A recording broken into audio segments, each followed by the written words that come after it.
Selamat pagi pendengar setia Radio Cakrawala 89,2 FM yang diberkati oleh Tuhan kita Yesus Kristus. Salam jumpa pagi ini dalam kasih dan anugerah Allah bagi setiap kita yang percaya dan bersandar penuh kepadanya. Sesaat lagi kita akan bersama-sama mendengarkan renungan Oasis Fajar yang akan disampaikan oleh Kapten Niketut Ekarini Latuputi. Selamat mendengarkan. Tuhan Yesus memberkati.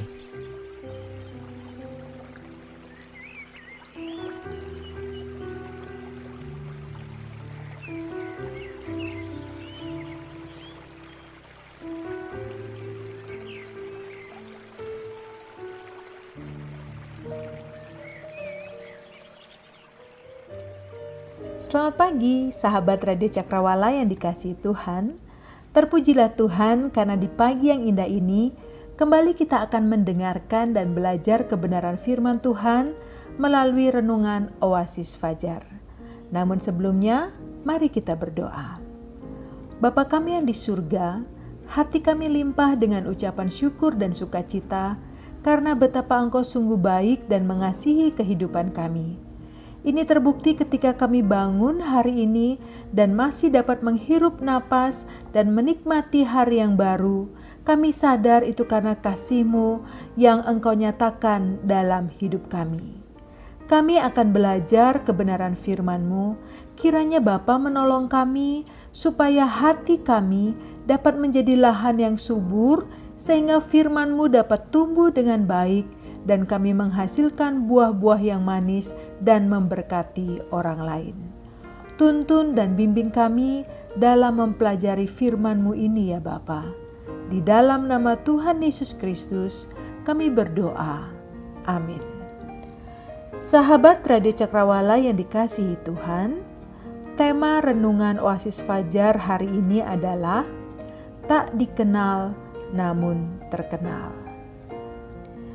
Dalam kehidupan kita, mungkin kita pernah membaca buku atau melihat hasil karya berupa lukisan, patung, ukiran, dan lain sebagainya yang mencantumkan penulis buku atau pembuat karya tersebut dengan kata anonim. Ditulis anonim karena seseorang yang tidak memiliki identitas pribadi atau karena mereka tidak ingin dikenal identitasnya. Pengertian anonim juga bisa disamakan dengan NN atau no name, tanpa nama. Bahkan ada orang-orang yang hasil karyanya sangat terkenal berkata seperti ini. Saya hanya ingin ketika orang mencari nama saya di Google atau di internet, orang melihat karya-karya saya, bukan nama saya. Saya lebih memilih orang-orang tertarik kepada karya atau hasil kerja saya daripada diri atau wajah saya. Atau mungkin kita pernah menerima hadiah atau sesuatu dari seseorang yang tidak mau dikenal namanya sehingga dia mencantumkan bahwa hadiah tersebut dari NN, no name atau anonim. Nah, hari ini pun kita akan diberkati dengan seseorang yang anonim atau NN. Tidak dikenal namanya, tetapi dia sangat terkenal karena perbuatannya yang hebat sehingga Alkitab mencatatnya, dan sampai saat ini pun setelah ribuan tahun berlalu, kita masih sering mendengar perbuatan hebat yang dia lakukan. Mari kita akan melihat dan mengenal si NN ini dari pembacaan Alkitab 2 Raja-Raja 5 ayat 1 sampai 5. 2 Raja-Raja 5 ayat 1 sampai 5 yang tertulis demikian. Naaman disembuhkan. Naaman, panglima Raja Aram, adalah seorang terpandang di hadapan tuannya dan sangat disayangi. Sebab oleh dia Tuhan telah memberikan kemenangan kepada orang Aram. Tetapi orang itu, seorang pahlawan tentara, sakit kusta. Orang Aram pernah keluar bergerombolan dan membawa tertawan seorang anak perempuan dari negeri Israel. Ia menjadi pelayan pada istri Naaman. Berkatalah gadis itu kepada nyonyanya, "Sekiranya tuanku menghadap nabi yang di Samaria itu, maka tentulah nabi itu akan menyembuhkan dia dari penyakitnya." Lalu pergilah Naaman memberitahukan kepada tuannya, katanya, "Begini-beginilah dikatakan oleh gadis yang dari negeri Israel itu." Maka jawab Raja Aram, "Baik, pergilah, dan aku akan mengirim surat kepada Raja Israel." Lalu pergilah Naaman dan membawa sebagai persembahan 10 talenta perak dan 6.000 shikal emas dan 10 potong pakaian. Ayat yang ke-14 dan 15. Maka turunlah ia membenamkan dirinya 7 kali dalam sungai Yordan, sesuai dengan perkataan abdi Allah itu. Lalu pulihlah tubuhnya kembali seperti tubuh seorang anak, dan ia menjadi tahir. Kemudian kembalilah ia dengan seluruh pasukannya kepada abdi Allah itu. Setelah sampai, tampillah ia ke depan Elisa dan berkata, "Sekarang aku tahu bahwa di seluruh bumi tidak ada Allah kecuali di Israel. Karena itu, terimalah kiranya suatu pemberian dari hambamu ini." Sahabat Radio Cakrawala yang dikasihi Tuhan, dalam pembacaan ini kita diperkenalkan dengan Naaman. Saya yakin pasti sahabat Radio Cakrawala sudah sering mendengar kisah tentang Naaman, si panglima perang Raja Aram yang sangat hebat, terkenal, berkuasa, dihormati banyak orang, dan sangat dikasihi oleh raja karena dia seorang pahlawan perang yang gagah perkasa yang sering memenangkan peperangan melawan musuh. Kontribusinya bagi Aram tidak diragukan lagi. Tetapi pada pagi hari ini kita tidak akan membicarakan tentang kisah Naaman yang hebat ini. Namun kita akan fokus kepada seorang anak perempuan, gadis yang tidak dikenal namanya, NN, hanya disebutkan bahwa dia adalah tawanan dari negeri Israel. Dan saat itu dia dipekerjakan sebagai pelayan atau budak dari istri Naaman. Kita tidak diberitahu nama, umur, ataupun identitas jelas tentang anak perempuan ini. Tetapi yang kita tahu, dia adalah tawanan seorang anak dari Israel. Saat itu tuan yang hebat dan berkuasa itu sedang memiliki masalah yang berat, yaitu sakit kusta. Satu penyakit yang dianggap najis pada zaman itu dan berbahaya karena dapat menular kepada orang lain. Maka dari itu, orang yang menderita sakit kusta harus diasingkan dari masyarakat luas. Tidak seorang pun yang diperbolehkan bersentuhan dengannya. Seperti Imamat 13 ayat 46 menuliskan, selama ia kena penyakit itu, ia tetap najis. Memang ia najis, ia harus tinggal terasing, di luar perkemahan itulah tempat kediamannya.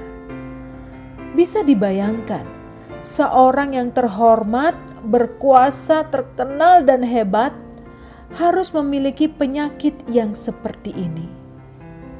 Satu noda yang besar dalam kehidupannya yang bersinar. Saya yakin dengan kekuasaan dan kekayaan yang dia miliki, dia sudah berobat dan mengusahakan banyak hal, tetapi tidak kunjung sembuh juga. Melihat tuannya sakit kusta, gadis pelayan ini pun memberanikan diri menyampaikan kepada istri Naaman, "Sekiranya tuanku menghadap nabi yang di Samaria itu, maka tentulah nabi itu akan menyembuhkan dia dari penyakitnya." Dan hebatnya, ternyata usulan dari gadis kecil ini yang hanya seorang pelayan didengar oleh istri Naaman dan diteruskan oleh Naaman kepada Raja Aram.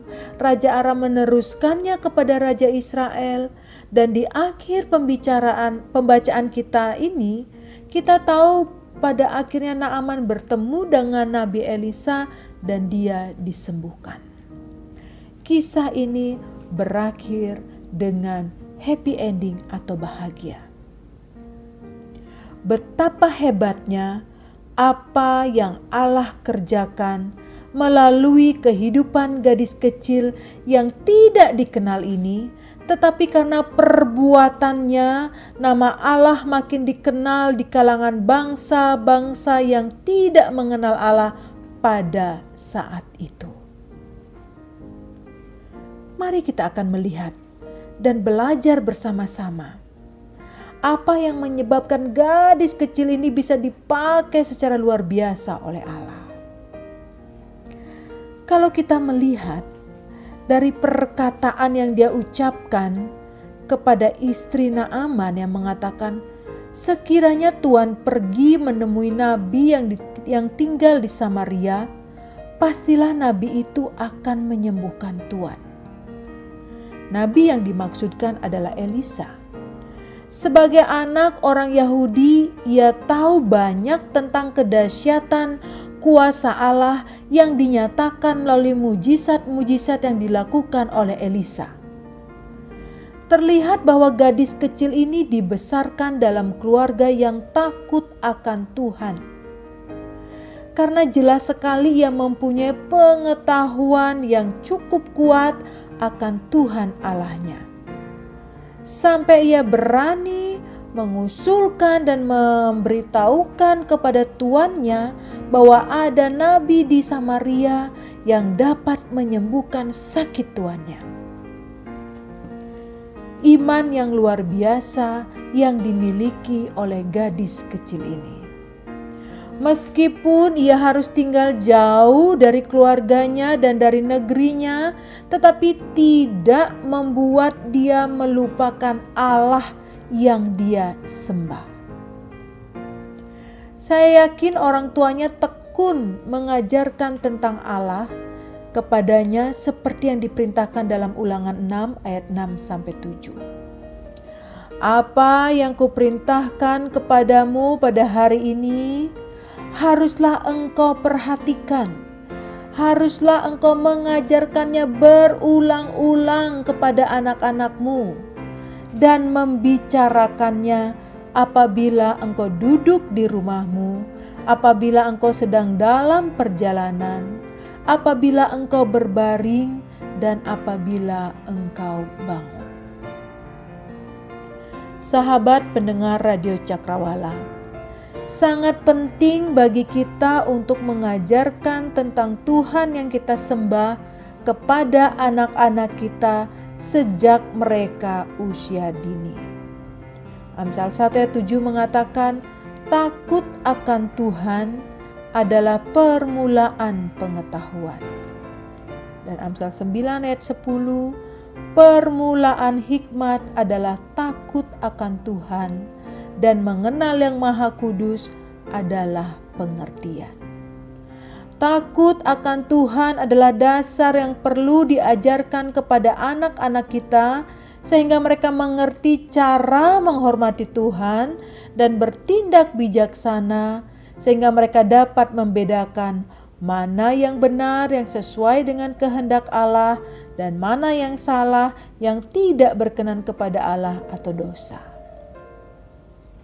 Amsal 22 ayat 6. Didiklah orang muda menurut jalan yang patut baginya, maka pada masa tuanya pun ia tidak akan menyimpang daripada jalan itu.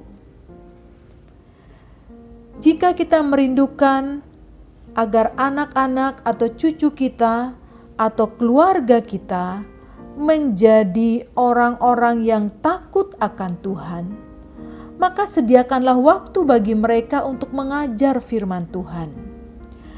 Ambillah waktu di pagi atau malam hari untuk bersama-sama membaca firman Tuhan, berdoa dan juga beribadah.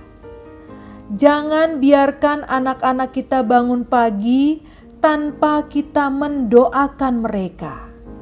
Jangan biarkan anak-anak kita pergi ke sekolah atau bekerja tanpa kita mendoakan mereka. Jangan biarkan anak-anak atau keluarga kita tidur pada malam hari tanpa berdoa terlebih dahulu. Dan ajarlah mereka cara berdoa. Karena zaman sekarang betapa banyaknya pencobaan yang membuat kita enggan atau malas membaca Alkitab atau berdoa di pagi atau malam hari. Bukankah kebiasaan kita saat ini adalah ketika bangun pagi, bukannya kita mengambil Alkitab atau berdoa terlebih dahulu, tetapi yang diambil adalah HP atau gadget. Cek status, buat status. Setelah itu langsung pergi ke dapur masak, atau karena sudah terlambat buru-buru kita berangkat ke kantor atau buru-buru pergi ke kebun untuk bekerja atau pergi ke sawah tanpa kita berdoa atau membaca firman Tuhan. Ketahuilah bahwa segala tulisan yang diilhamkan Allah memang bermanfaat untuk mengajar, untuk menyatakan kesalahan, untuk memperbaiki kelakuan, dan untuk mendidik orang dalam kebenaran. Saya sangat terharu dengan keponakan saya, Arya Graciano Timothy Wibowo. Saat itu dia masih duduk di kelas TKB dan saya mengambil cuti di rumah dinas orang tuanya. Saya tidur bersama dengan dia dan pagi-pagi tanpa disuruh oleh orang tuanya, dia membaca Alkitab dan setelah itu dia berdoa. Dan dalam doanya, saya mendengar dia mendoakan saya juga. Karena doanya unik, maka sampai sekarang saya masih mengingat doa itu. Dia mengatakan seperti ini. Tuhan Yesus, tolong Tante Eka. Jaga Tante Eka dari tsunami, gempa bumi, dan banjir. Dan sore nanti, Tante Eka akan kembali ke Bandung. Lindungi dia. Dalam nama Tuhan Yesus, amin. Hal yang membuat saya merasa terharu dan sedikit tergelitik hati saya adalah pada saat dia berdoa, Bali dalam keadaan aman, tidak terjadi bencana. Tetapi rupanya malam sebelum dia tidur, dia menonton TV di mana ditayangkan sebuah negara yang sedang diterjang oleh banjir yang dahsyat. Sehingga dia mengingat hal itu dan dia mendoakan hal itu. Sebuah teladan yang sangat baik dari anak kecil, di mana dia sudah diajarkan sejak dini untuk belajar membaca firman Tuhan, berdoa, dan mengasihi Tuhan, sehingga itu akan menjadi kebiasaan yang baik yang akan menolong dia bertumbuh dalam imannya kepada Tuhan. Sahabat Radio Cakrawala yang dikasihi oleh Tuhan. Hal yang luar biasa yang bisa kita pelajari dari seorang gadis pelayan yang masih kecil ini. Walaupun dia harus tinggal di tempat yang jauh, tetapi apa yang diajarkan oleh orang tuanya, oleh keluarganya sejak dia kecil, yang terus-menerus, yang dengan tekun diajarkan oleh orang tuanya, tertanam dengan baik dalam kehidupannya, menjadi pondasi yang sangat kuat dalam kehidupannya. Sehingga dimanapun dia pergi, dimanapun dia berada, keadaan apapun yang dia alami, dia selalu mengingat akan Tuhannya. Bukankah seringkali kita sebagai orang tua, kita takut ketika anak-anak kita tinggal berjauhan dari kita. Kita khawatir kalau mereka melakukan hal-hal yang buruk, hal-hal yang menyimpang, hal-hal yang tidak dikehendaki oleh Tuhan. Bukankah seringkali juga kita menyaksikan bagaimana orang-orang muda melakukan hal-hal yang tidak dikehendaki oleh Tuhan? Mereka senang melakukan hal-hal yang bertentangan dengan firman Tuhan. Senang melakukan dosa yang akhirnya menghantarkan mereka kepada kebinasaan.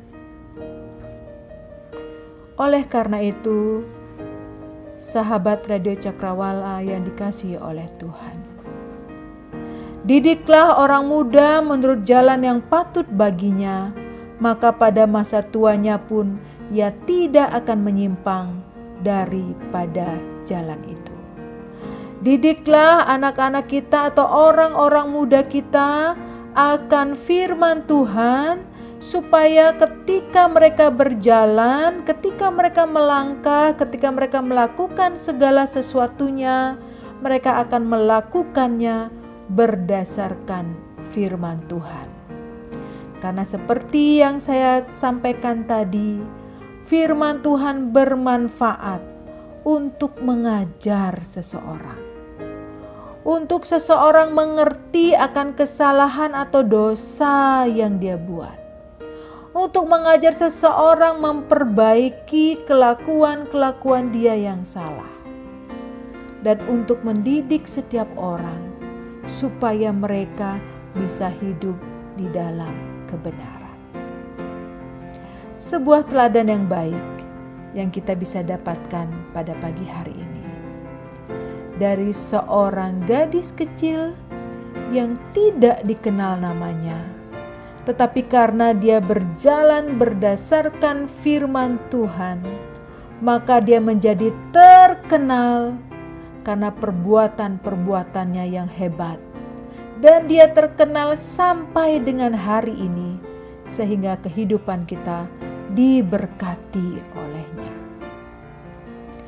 Oleh karena itu, marilah kita mulai mengajarkan dan mendidik anak-anak kita akan firman Tuhan. Selamat mengajarkan firman Tuhan kepada anak-anak kita, kepada generasi-generasi muda kita, dan kepada diri kita sendiri, supaya kehidupan kita akan terus menjadi berkat bagi orang lain dan nama Tuhan dimuliakan. Tuhan Yesus memberkati kita. Mari kita berdoa.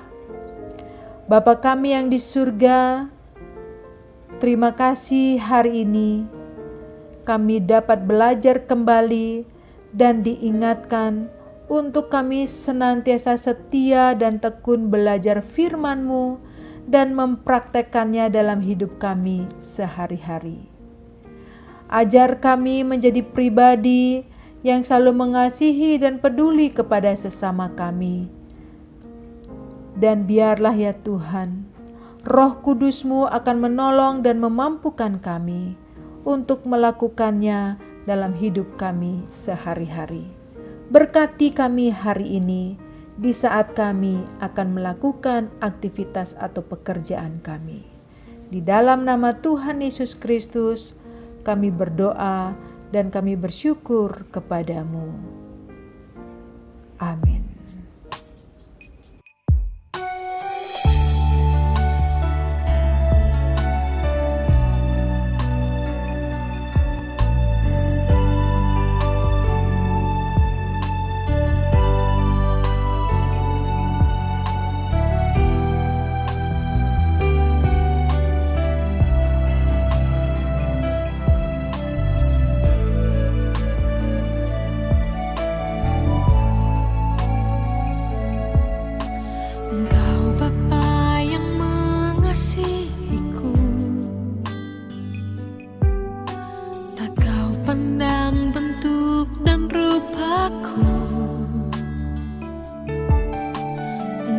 Mengasihiku dengan sepenuh hati, tak pernah sama seperti dunia ini.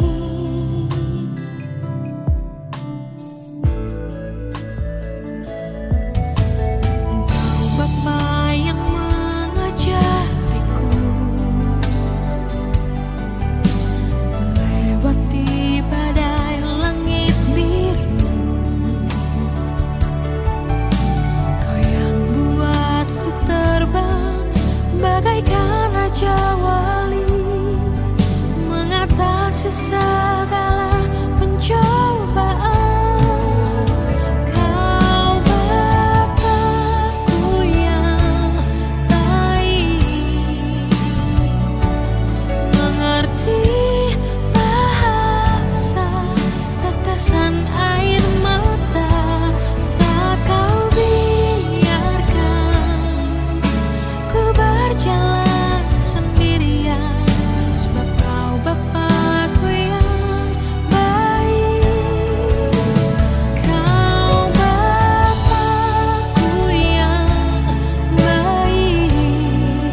Pastikan Anda tetap bersama dengan kami di gelombang 89,2 FM, The New Cakrawala Radio.